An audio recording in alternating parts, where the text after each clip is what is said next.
నమస్తే welcome to TV 999 news. RSF రాష్ట్ర అధ్యక్షులు డిఎం ఓబులేసు యాదవ్ అధ్యక్షతన జరిగినది రౌండ్ టేబుల్ సమావేశంలో మల్లికార్జున, సత్తార్, రామ్మోహన్, ఎన్ వెంకట శివ, సగలి గుర్రప్ప, బందేల ఓబయ్య, కారు ఆంజనేయులు, సృజన, శ్రీనివాసులు రెడ్డి, సంగటి మనోహర్, జేపీ రమణ, జోగి రామరెడ్డి, మల్లెల భాస్కర్, మోషక్ బాబు, వెంకట సుబ్బయ్య తదితరులు పాల్గొన్నారు.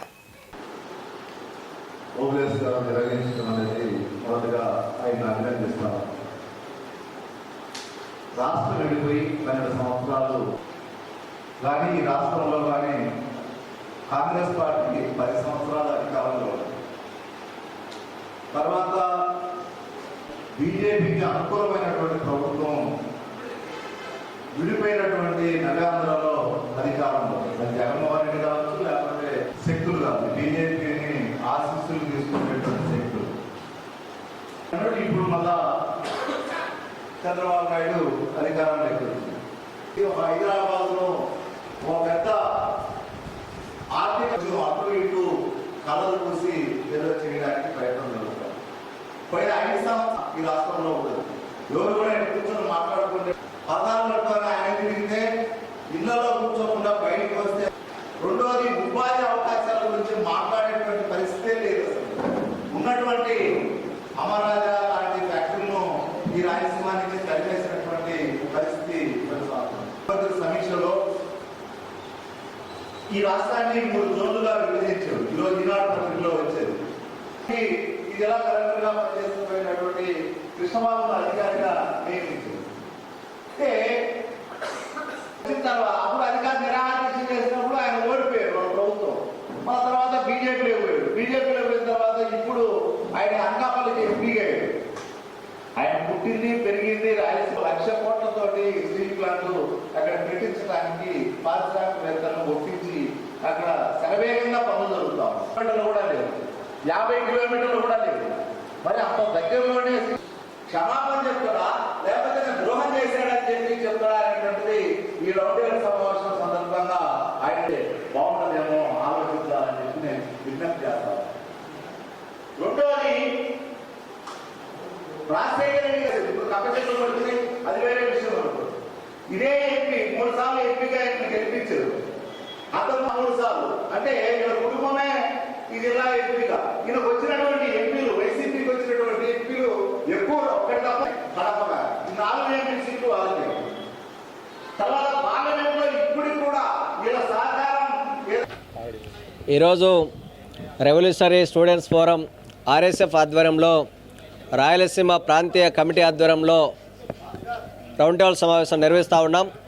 ప్రధానంగా దశాబ్దాల కాలంగా రాయలసీమ ప్రాంతం తీవ్రంగా అన్యాయంకి గురవుతూ ఉంది.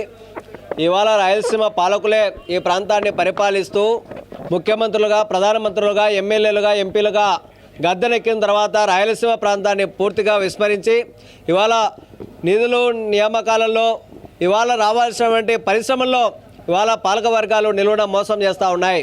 పక్కనే ఉన్నటువంటి ఉత్తరాంధ్ర, కోస్తాంధ్ర మీద ఉన్నటువంటి ప్రేమ ఇవాళ రాయలసీమ ప్రాంతం మీద లేదు. ఇవాళ అన్ని రకాలుగా ఈరోజు వైద్య రకంగా కానీ, లేకపోతే విద్యారంగంలో కానీ, పరిశ్రమలు తీసుకురావడంలో కానీ ఈ ప్రాంతంలో విభజన చట్టం చెప్పినటువంటి కడప స్టీల్ ప్లాంట్తో సహా ఈరోజు ఉన్నటువంటి రాయలసీమ కేటాయించినటువంటి 3 మెడికల్ కళాశాలల వరకు రాయలసీమకు తీవ్రంగా అన్యాయం చేస్తూ ఉన్నారు. ఇవన్నీ కూడా రాయలసీమ ప్రాంత ఓట్లను దండుకొని రాయలసీమను మోసం చేయడం కోసం ఇవాళ కేంద్ర రాష్ట్ర ప్రభుత్వాలు నిన్నటి వరకు ఉన్నటువంటి వైసీపీతో సహా ఇవాళ మోసం చేస్తూ ఉన్నాయి. పవన్ కళ్యాణ్ గారు అనేక సందర్భాల్లో అనేక మాటలు మాట్లాడారు. సినిమాలలో కూడా చాలా హీరోగా ప్రదర్శించారు. ఇవాళ అధికారంలోకి వచ్చి డిప్యూటీ సీఎం ఉన్నటువంటి పవన్ కళ్యాణ్ గారు రాయలసీమ సమస్యల గురించి ఎందుకు అసెంబ్లీలో మాట్లాడడం లేదు ఇవాళ చెప్పాల్సిన అవసరం ఉన్నది. మేము ప్రశ్నించడానికే మా పార్టీ జనసేన అన్నారు. ఈరోజు అధికారంలోకి వచ్చిన తర్వాత నీ పార్టీలో ఉన్నటువంటి నాయకులు ఈ రాయలసీమ గురించి ఎందుకు మాట్లాడడం లేదు? విభజన చట్టం చెప్పినటువంటి ఒక్క స్థాపన శంకుస్థాపనకే పరిమితమయ్యి ఈరోజు రాయలసీమ ప్రాంతంలో బెంగళూరు, హైదరాబాదు, ఇతర దేశాలకు వలసలు వెళ్తూ ఉన్నారు. ఈ ప్రాంతంలో కరువు కాటకాలతోటి నిత్యం వలసలు, ఆత్మహత్యలు, నిరుద్యోగంతో అల్లాడుతున్నటువంటి నిరుద్యోగులు లక్షలాది మంది ఇవాళ పొట్ట చేత పట్టుకొని ఇతర దేశాలకు వెళ్తా ఉన్నటువంటి పరిస్థితి ఉంది. అందుకనే చంద్రబాబు నాయుడు గారికి రాయలసీమను మోసం చేయడం ఇదే కొత్త కాదు. మేము అందుకనే చంద్రబాబు నాయుడు కూడా అడుగుతా ఉన్నాం, ఈ ప్రాంత అభివృద్ధికి 1,00,00,000 కోట్ల రూపాయల ప్రత్యేక ప్యాకేజీని ప్రకటించాల్సిన అవసరం ఉంది. ఈ ప్రాంతంలో ఇచ్చినటువంటి ఏవైతే 3 మెడికల్ కళాశాలలు ఉన్నాయో వాటిని ఈరోజు ఇబ్బంది పెట్టేటువంటి పరిస్థితి చేస్తూ ఉన్నారు. 17 మెడికల్ కళాశాలలు ఈ రాష్ట్రంలో ఉంటే దానికి సంబంధించినటువంటి 3 మెడికల్ కళాశాలలు ఇవాళ రాయలసీమకి ఇచ్చారు. అవైనా సరే కొనసాగించుకోకుండా ఈరోజు బీజేపీలో ఉన్నటువంటి ఎమ్మెల్యే ఎవరైతే సత్యకుమార్ యాదవ్ ఉన్నారో ఇది పీపీపీ విధానం మంచిదని చెప్పి ఇవాళ చెప్పడం అంటే నిస్సిగ్గుగా ఇవాళ ప్రకటించబడేటువంటిది ఆర్ఎస్ఎఫ్ తీవ్రంగా తప్పుపడతా ఉన్నాం. కాబట్టి తక్షణమే రాయలసీమ ప్రాంతంలో ఇచ్చినటువంటి కడప స్టీల్ ప్లాంట్ ఏర్పాటు చేయడానికి నిధులు కేటాయించాలి. కడప బెంగళూరు రైల్వే లైన్కు పూర్తి చేయడానికి చర్యలు చేపట్టాలని, మెడికల్ కాలేజీల ప్రైవేటీకరణను ఆపాలి. ఈ ప్రాంతంలో పెండింగ్లో ఉన్నటువంటి ప్రాజెక్టులకు సంబంధించినటువంటి అంశాల మీద సమగ్రంగా రాయలసీమ అభివృద్ధికి నిధులు కేటాయించాలనే తీర్మానాన్ని రౌండ్ టేబుల్ సమావేశం సందర్భంగా ఆమోదిస్తూ ఉన్నాం.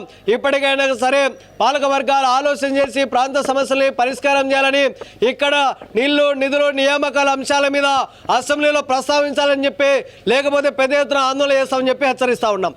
ఓబులేసు, ఆర్ఎస్ఎఫ్ రాష్ట్ర అధ్యక్షులు.